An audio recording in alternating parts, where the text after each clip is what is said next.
There are a couple of ways to create a glow effect. One of the ways is to use gaussian blur.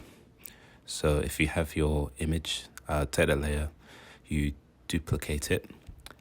With that duplication, you can turn it into a smart object by right-clicking and go to smart object. Then you go to filter, blur, gaussian blur. With the first gaussian blur, you want to make it quite minimal. So maybe around 15 pixels you'll use, and then click OK. Then you duplicate that layer again, the one you've just created the blur on. And then you go back to filter blur, but this time increase the pixels by a much bigger margin. So for this one, I usually go for around 150 pixels. And that should create like a glow effect.